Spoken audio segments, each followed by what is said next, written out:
Thank you very much, Professor Chauke, for those kind words of welcome to Sefularo Sciences University, and also for having re-emphasized the notion that there has to be accountability and there also has to be responsibility in all of us as we endeavor to see to it that this institution gets better and also our people get better health care. At this stage, let me acknowledge some of the people who are online with us. Firstly, let me acknowledge Mrs. Zana Lembeki, our former First Lady. Thank you very much for being online. Let me also acknowledge Professor Ali Yusuf, our DVC for Research and Postgraduate Studies and Innovation. Let me acknowledge Professor Malika, Professor Hendricks, who is the Dean for the School of Oral Health Sciences, Professor Koto, the Head of General Surgery, and Dr. Pule, the Head of Marketing and Communications. As we remember and celebrate Molefi's life today, more especially during the 5 days of mourning for victims of gender-based violence, the 16 days of activism against violence on females and children, and at a time when we shudder to think of the second wave of the upsurge of the coronavirus pandemic in our country, can I therefore humbly ask all of us to observe a minute of silence for all those who succumbed to the coronavirus and to the gender-based violence in our country.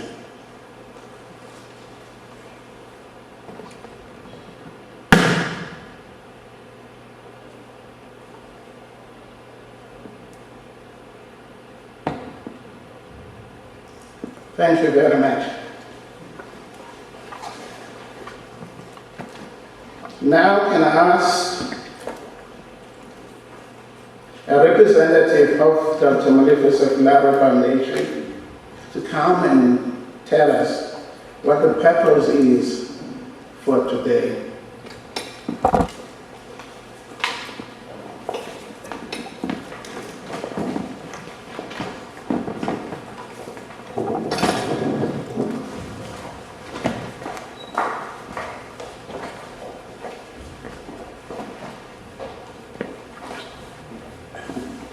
Good afternoon, everyone. I'm Dr. Jacob Paul, standing in for Dr. Confidence Morocco, who's held up somewhere. My role is to explain today what the purpose for the day is. And I think for most of you, you will recall that it's been 10 years since the passing of our late friend and colleague. He would have been 63 this year. And it's been 2 years since the passing of Ibileng, his youngest of daughters. And it's been a bit of a torrid time for the family. But what is important and what we wanted to focus on today is the rich legacy that Molefi has left us. And his legacy extends way beyond healthcare. And the challenge with organizing any event such as what we have today is always what of these areas you're going to pick. And even if you're to just look at healthcare, it is very difficult to pick and choose the areas of focus. He was passionate about primary healthcare. He was passionate about delivering quality service to his people. He lived his life making sure that all of those ideas come to be. This year we have formally launched the foundation, the Sefularo Foundation. And the purpose of the foundation really, amongst others over and above events, is to really focus on topical areas, to really kindle discussions in areas that we otherwise so easily forget.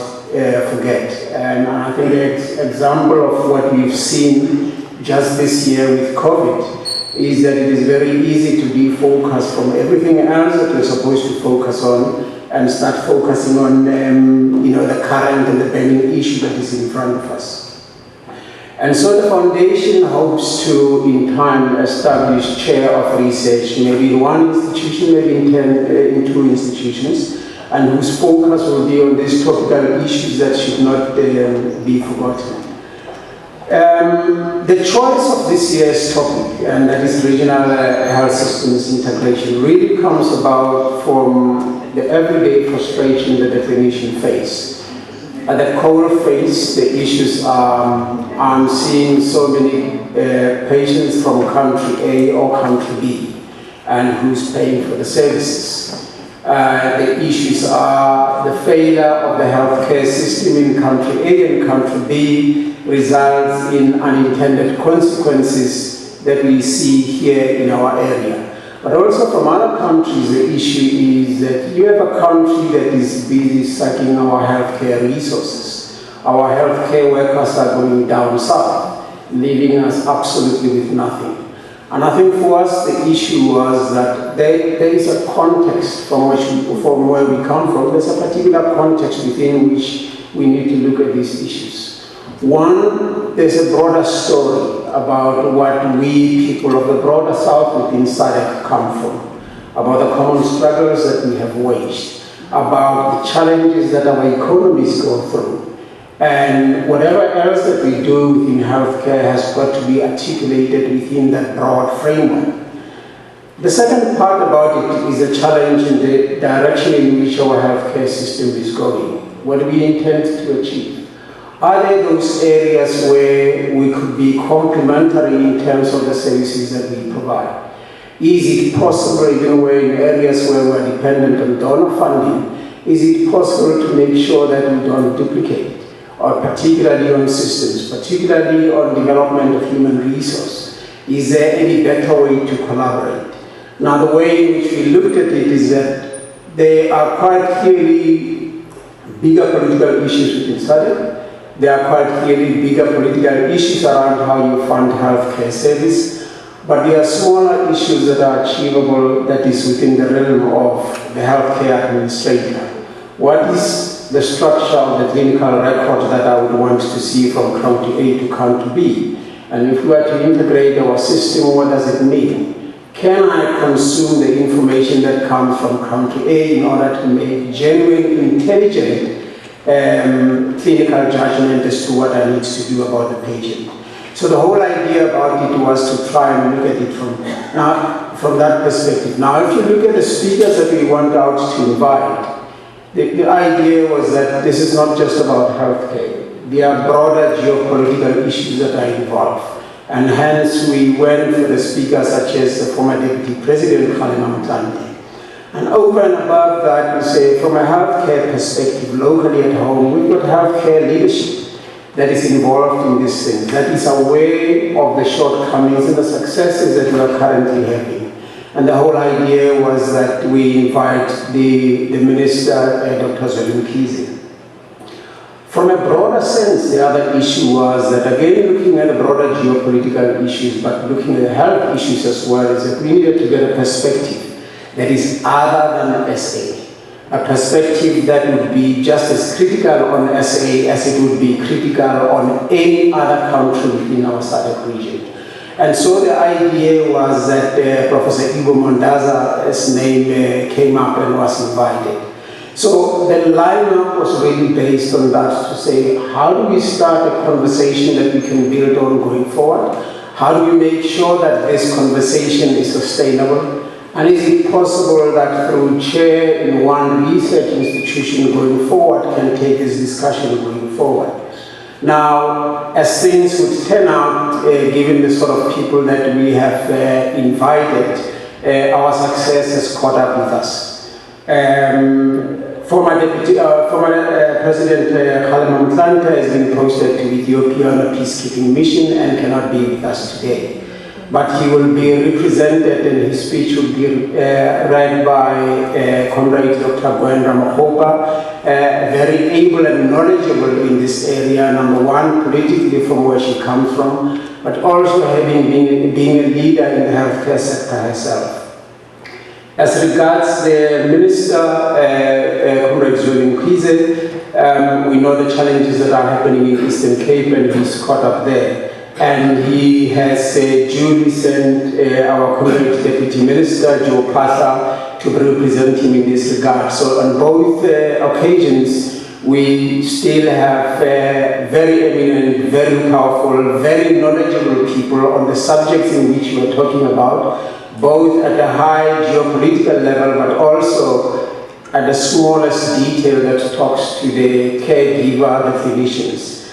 So for this year, this is the route that we have taken. We are hoping to build on it going forward. We are hoping to follow the different threads that Molefi was interested in building, primary health care and all the other issues. But for this year, that is our focus. So for today's purpose, this is the key issue. Going forward, there will continue to be more. And we trust that everybody who's with us here locally and who's with us online will enjoy and follow the discussions that are about to unfold. Thank you.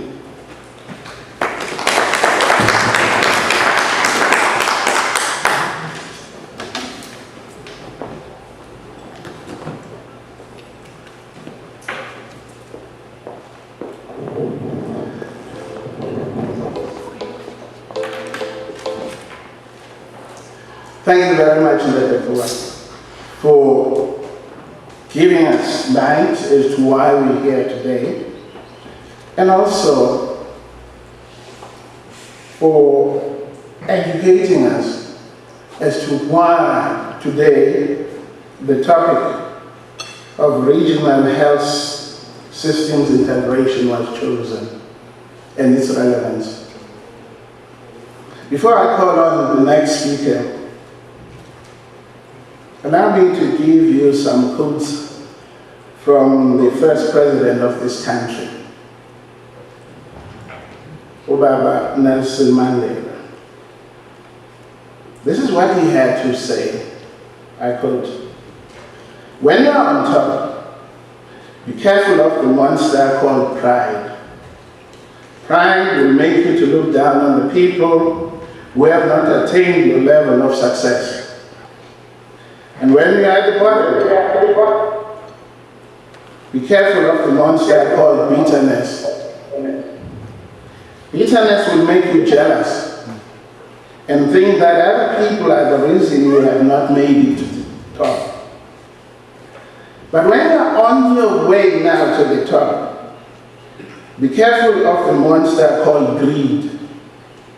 Because greed will make you impatient, will make you steal, and will make you seek shortcuts to success.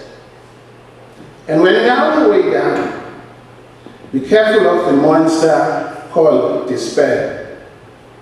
Despair will make you think it is all over and wants you to take the whole village down with you to the gutters.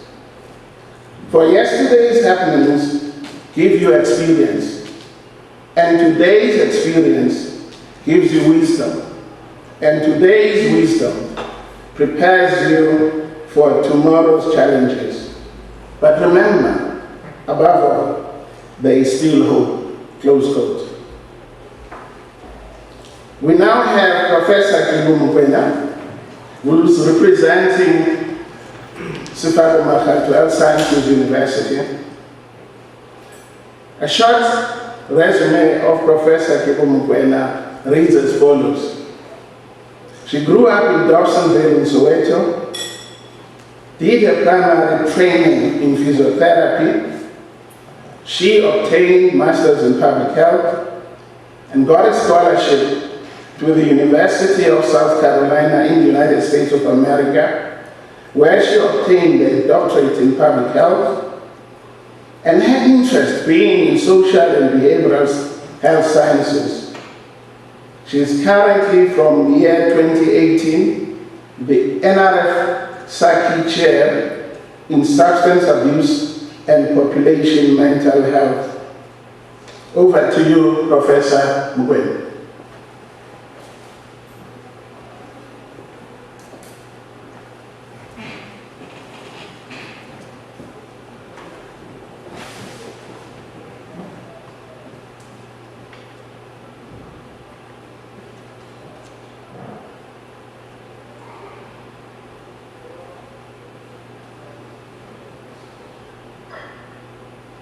Good afternoon, everybody, and all protocol observed.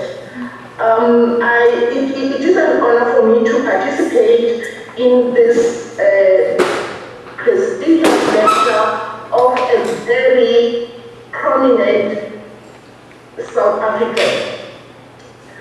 For today's presentation, I'm going to talk a little bit on entitled Community Empowerment is key to health systems integration in the SADC region. Just a reminder of the benefits of an integrated regional system.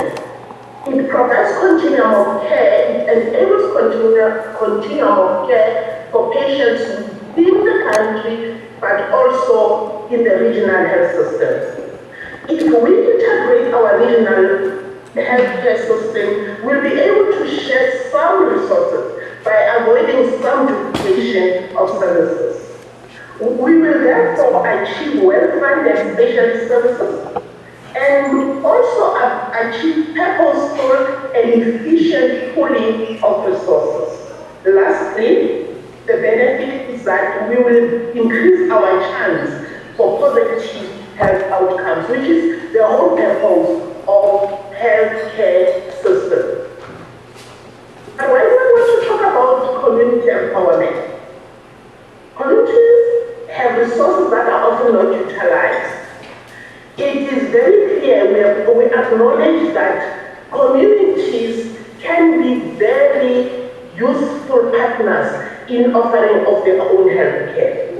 The second reason is that community members are good conveyors of news and information. So if they are empowered, they will be able to assist the healthcare system to achieve the desired health outcomes. Community empowerment renders long-term benefit because an empowered community is empowered in several aspects, in social aspects, in health aspect, and also in other social aspects. The determinants of health outcomes are not limited to services and health facilities. Some of this work, some of these health outcomes can be speeded up if communities are empowered. The patient needs to be empowered, and of course, the patient is part of this community. This can be acquired by individual health promotion at health facilities. In other words, as a nurse, a doctor, physiotherapist, you can actually practice health promotion to empower the individual patient as you are administering your health care. But intentionally, we can promote and implement health literacy programs. And research tells us that with improved health literacy actually improves health outcomes. Whether we're talking cancer or mental health or HIV, if our communities are empowered and more health literate, we are able to get more positive health outcomes. So we need to empower our communities, and by so doing, if all communities in the SADC region are empowered, we will be able to practice health promotion programs within communities, and also to provide and support psychosocial support programs within communities. So the following two slides just indicate the key success indicators of an integrated health system across the study region. So in other words, how will it look like if our health system is integrated across the study region? And I want to acknowledge Suta et al. From where I got all this information. The first one is if our region, study region, has achieved an integrated health system, then we will have comprehensive services across the care continuum. So we will have comprehensive services at community level, primary level, secondary level, and even tertiary. Our system will be patient focused. So the patient will be able to identify their role in her community. And so we'll be able to empower our patients through continuous and targeted education, communication, and information. Thirdly, we will have the geographic coverage and rostering, which will enable all the members of study to contribute and have effect. Fourthly, we will be able to provide standardized care delivery through interprofessional teams. Fifthly, we'll be able to provide performance management which will ensure sustenance of the integration program. And the sixth key indicator is that we will have effective information systems. The seventh being that we'll have organizational culture and leadership, which is required at the SADC level. We will be able to provide health personnel involvement. And so the involvement that we experience in South Africa, if it's integrated, then it will be the same level that's experienced in Botswana and Namibia, etc. This will provide seamless patient care. The ninth point is we do need a governance structure at SADC which will enable and promote the coordination across settings. And then lastly, the integrated healthcare system will need financial management, effective financial management. Examples of cost-effective integrated health systems across SADC, I've just picked up two. The first one being health promotion and disease prevention in communities. This is something that we can work on, and health promotion and disease prevention is actually cost-effective. It's the cheapest form of health system that we can get. With limited financial resources that we have, we should be pushing for health promotion. The second one is routine screening for mental illness. Research tells us that there's an increase in mental illness across the globe. And in our region, we have an additional problem because we are not even diagnosing enough. So if we routinely screen, then we will have what we call cost-effective integrated health system, because then we'll be able to diagnose and therefore treat mental disorders.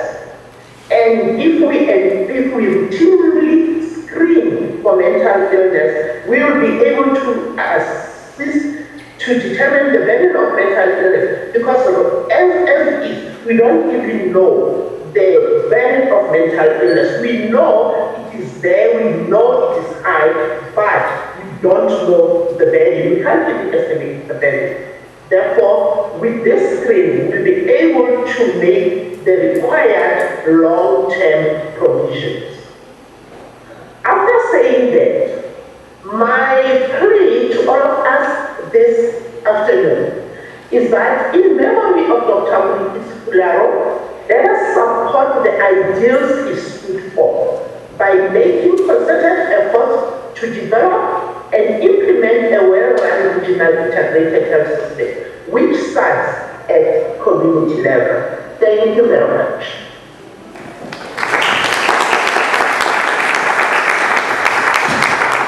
Thank you.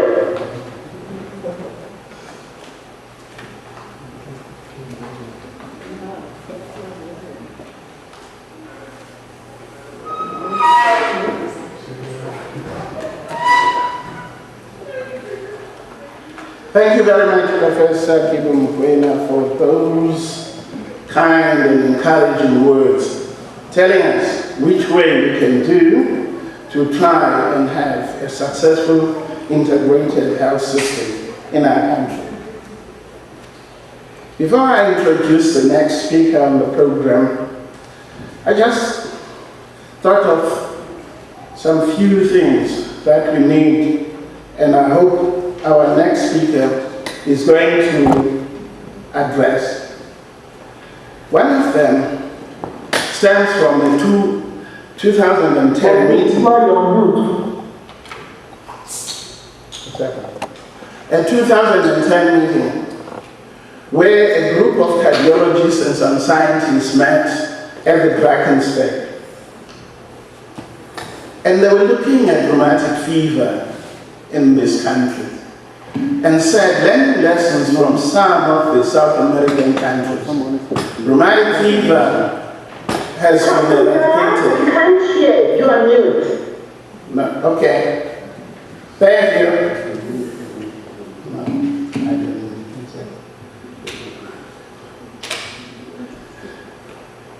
Thank you very much.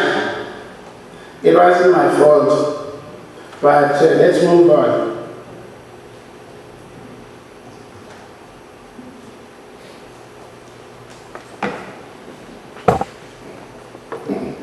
So as I was saying, that in 2010, a group of cardiologists and scientists met in Drakensberg, and they were looking at rheumatic fever and rheumatic heart disease in this country. And they came up with what is called the Drakensberg Declaration, which looked at how best can we prevent and also manage rheumatic fever and rheumatic heart disease, and came up with a program which was called the ASA program, which looked at advocacy, which looked at surveillance, which looked at education, and which looked at prevention, both primary prevention and secondary prevention. And what made me very excited about this was that it was subsequently followed with what is called the Musiwa Tunya, or the Livingstone Declaration, to the whole SADC region, to say, how do we eradicate rheumatic fever, rheumatic heart disease in our lifetime? I hope we will be able to do that.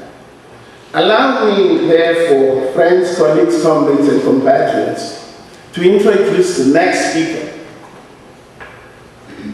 Dr. Joe Matume Pasha, who has agreed to stand in for the Minister of National Department of Health. Dr. Pasha started for his MSHB at the University of Natal, currently UKZN, and he cut his teeth in politics in the then South African Student Organization, the Black People's Convention, and he involved himself immensely in the Medical Student Representative Council from 1979 to 1981. At the time, he also was an executive member of the Release Mandela Campaign Committee for the KwaZulu-Natal region. He's a founding member of the Azanian Student Organization, which was founded in Belfast in the year 1981, where he was elected as the founding president. He also became the secretary of the United Democratic Front for KwaZulu-Natal. Dr. Pasha studied for a diploma in health services management. And here are some of the portfolios that he's held over the years. He's been the MEC for Education, Sports, Arts and Culture, Health and Welfare in Limpopo. He's been the CEO for the South African Sports Commission. He's been the Deputy Minister for Rural Development and Land Reform. He's been the Deputy Minister of Arts and Culture, and currently is the Deputy Minister for National Department of Health. And he's also a member of the National Executive Committee of the African National Congress. Dr. Joe Pastor.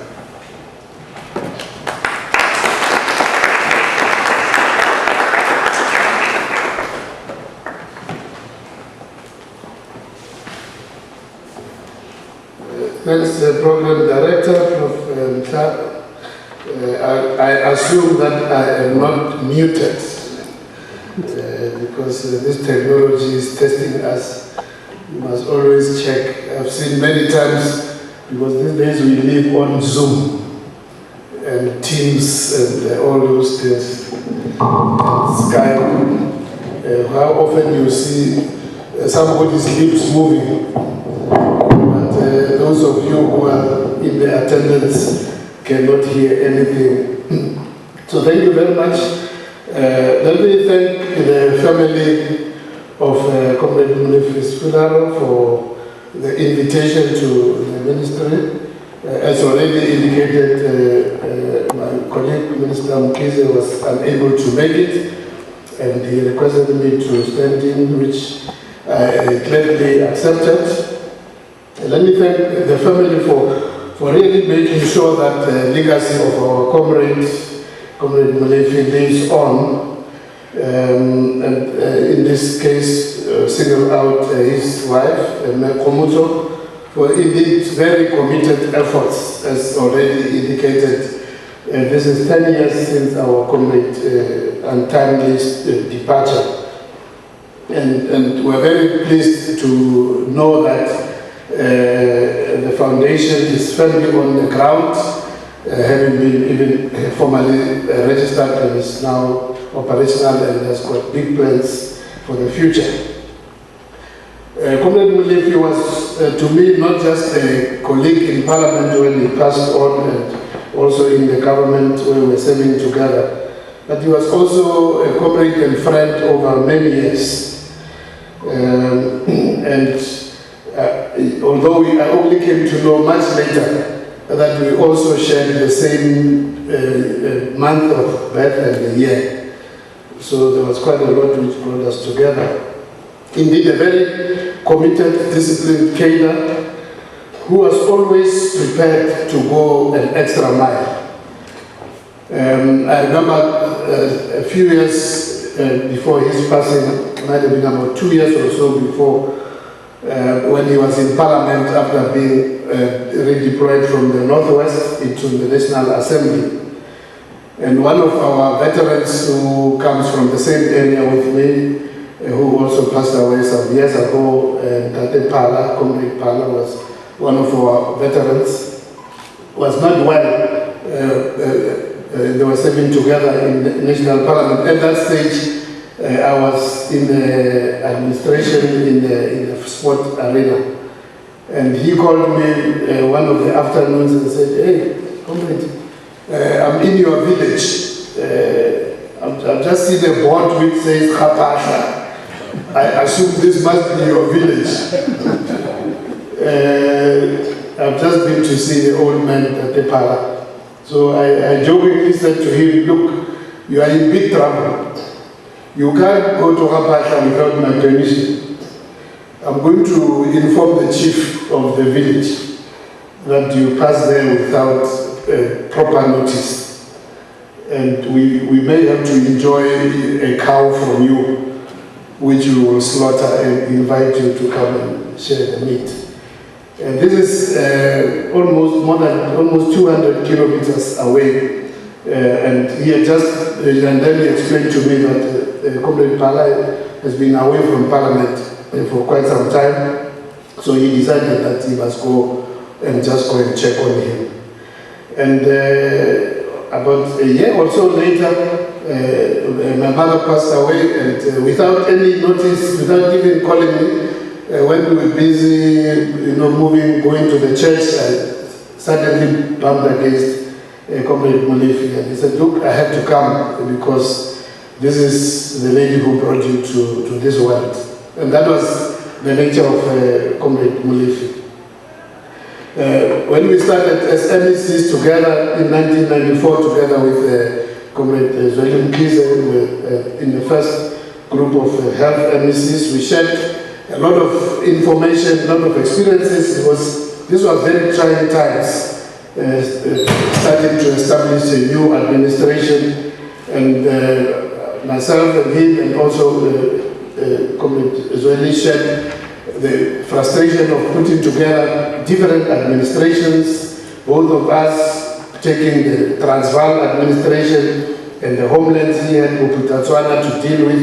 I had 3 homelands, so we had to amalgamate together with the then old Transvaal. So we learned a lot and we shared a lot of information. And as already indicated, we also came a long way before that in the student movement. In 1981, when we were elected together in the National Executive Committee of ASASO, when I was elected president and Comrade Molefi was the secretary, national secretary, and we had a lot to traverse, moving around the whole country, mobilizing students and putting up structures. Now, just an anecdote, Comrade Chairperson, that one of the evenings we had a meeting here at then Medunza in Comrade Molefi's room. And the meeting finished, we talk and we finished after midnight. And then as we were driving out, I think he was not aware that we were going to get into trouble. As we reached the gate, the security guard said, "You can't leave here after midnight." Now we had to drive back to Durban so that we could also be able to attend the following day. And the guy put his foot down. We said, "No, but we don't have a place to sleep here." He said, No.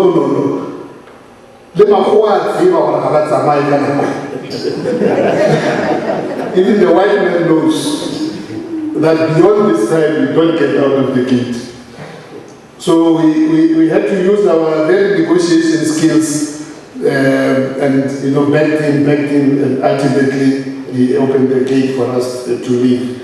So those were some of the moments which we shared with Comrade Sefularo, and I must say it feels quite, in a way, strange that a few years later I was appointed as the Deputy Minister of Health, following one Comrade Gwen here, who had also been in that office, and therefore where I'm still deployed now. So in a way, the chair office where I'm working is where Comrade Molefi spent some time before his untimely departure. So we continue to share a lot.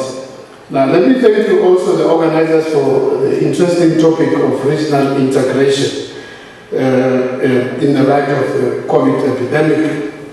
As we know, Comrade Molefi was really a very committed internationalist, a very progressive Africanist.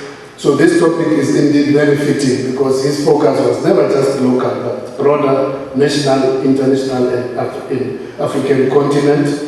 I remember in 1995, the then Minister of Health, Dr. Nkosazana Dlamini Zuma, sent myself and him and Comrade Ibrahim Rasool, who was the MEC in the Western Cape, to go and represent the country in the World Health Organization Africa region in Gabon, where we spent 2 weeks together representing South Africa in that conference. Now, from the SADC perspective, in 1999, SADC member states signed a protocol on health to coordinate regional efforts on epidemic preparations, mapping, prevention, control, and where possible, the eradication of communicable and non-communicable diseases. And in 2000, SADC member states, represented by their ministers, developed a protocol on health, a key policy framework for regional health integration to achieve a healthy population which is a prerequisite for sustainable development. This regional bloc, our regional bloc, recognized that close cooperation in the area of health was essential for effective control of communicable and non-communicable diseases in addressing common concerns in the region. While we may not attest to absolute success of this policy framework, but there have been a lot of progress in its implementation. We acknowledge the fact that due to a number of challenges, including resource availability, not everything which our leaders committed to in 1999 and 2000 has been of success, but I will allude to some of the areas where indeed there has been progress. Despite this, significant progress has been made to ensure that our people in this region live healthy and long and healthy lives. Now, the attainment of the SADC countries' targets was also recognized by the World Health Organization. Our regional director, Dr. Matshidiso Moeti from Botswana, during the course of last year, recognized the achievement of SADC in as far as cooperation in the areas of health emergencies. Some of the achievements noted by the WHO included improvement in laboratory services, as evidenced by our ability to deal with the Ebola outbreak from the Democratic Republic of Congo. Also the detection of and management of Congo fever after the outbreak in Namibia. Also recognizing the way in which we were able to share a variety of health information, including a few years ago, the outbreak of listeriosis.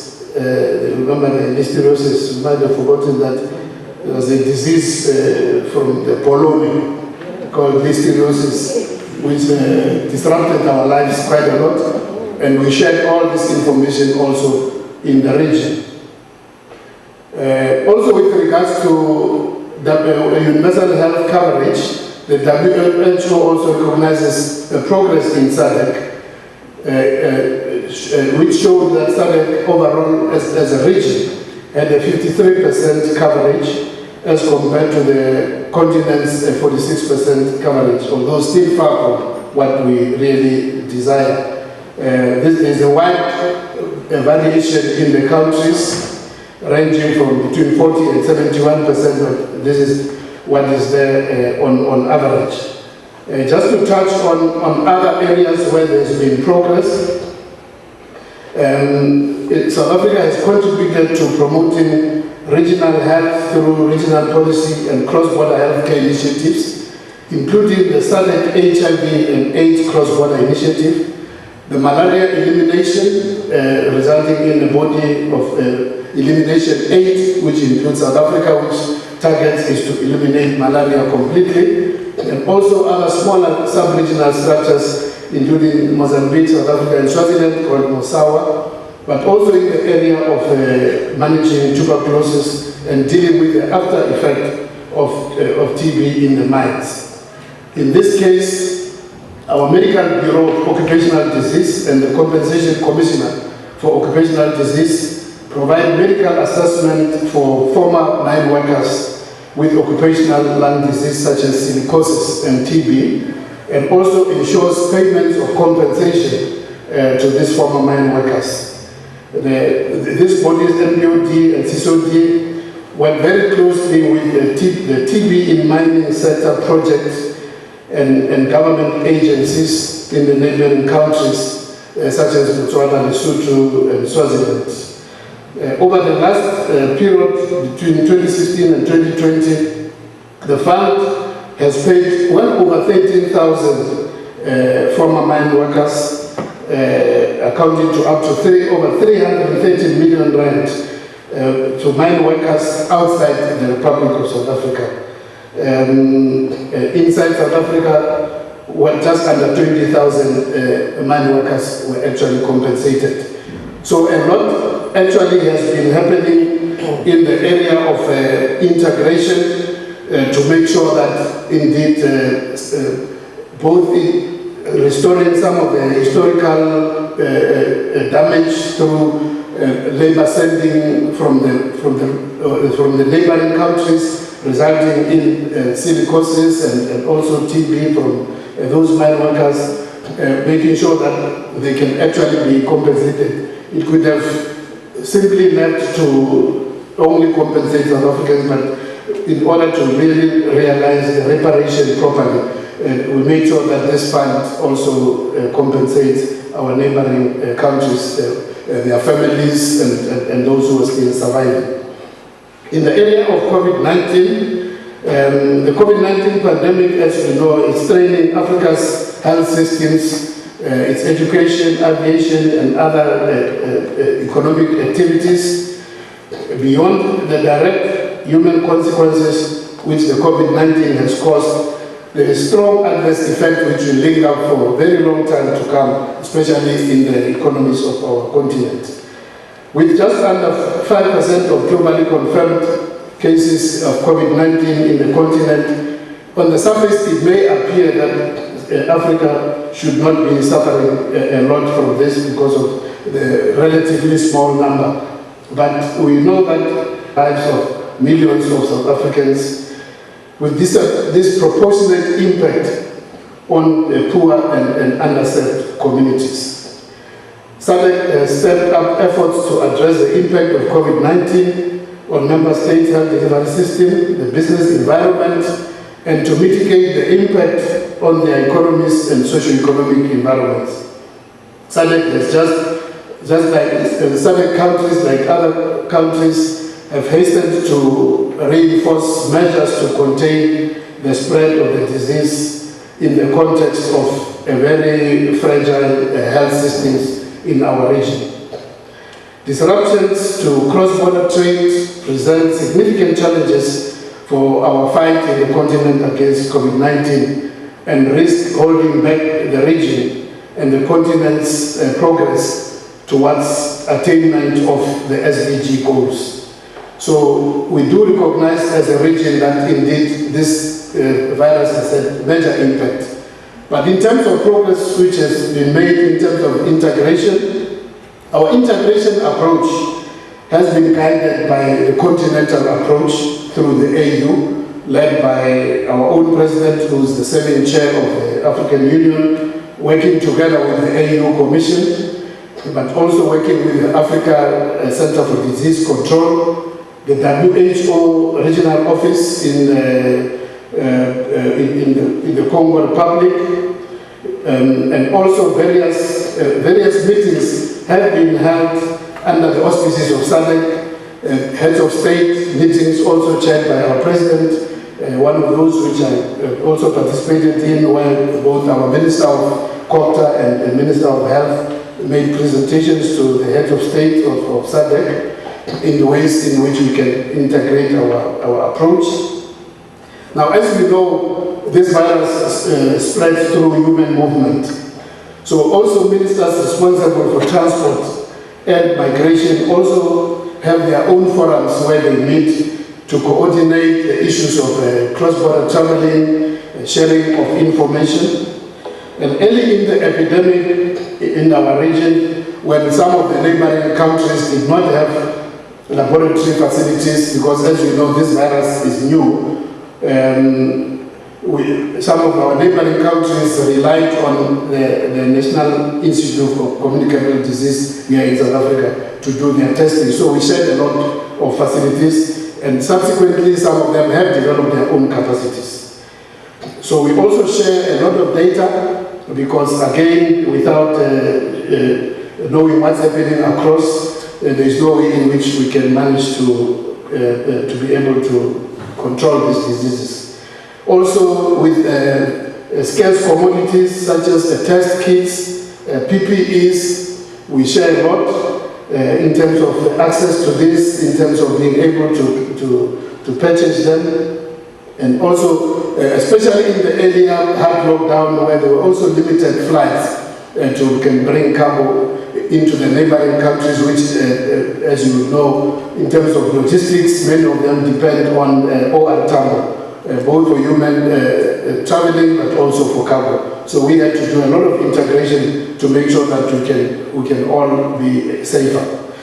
So overall, what one would say, ladies and gentlemen, is that when the COVID pandemic descended on us, there was already a lot of foundation, as I've indicated, that as early as 1999, the SADC countries had identified the need and developed protocols. And over the years, we have cooperated on managing various outbreaks, sharing information, sharing facilities.